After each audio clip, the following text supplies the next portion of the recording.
ভেবে দেখলাম আমার জীবনে যে সকল অপ্রাপ্তি রয়েছে তার কারণটা আমি নিজে। ভুলটা ঠিক, কথায় হয় আমি তা বুঝতে পারি না।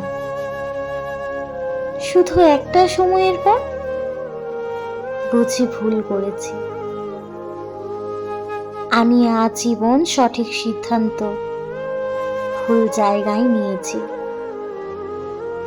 নয়তো সঠিক জায়গায় ভুল সিদ্ধান্ত, সঠিক সময়ে সঠিক কোনো কাজে আমার দ্বারা এ যাবৎ পর্যন্ত হয়নি। ভুলটা হয়তো এখানে। মাঝে মাঝে ভাবি আর ভাববো না, কপালে যা আছে তাই তো হবে। কিন্তু আমি এতটাই নিকম্মা যে ভাবনাদের কি করে উপেক্ষা করতে হয় সেটাও জানি না।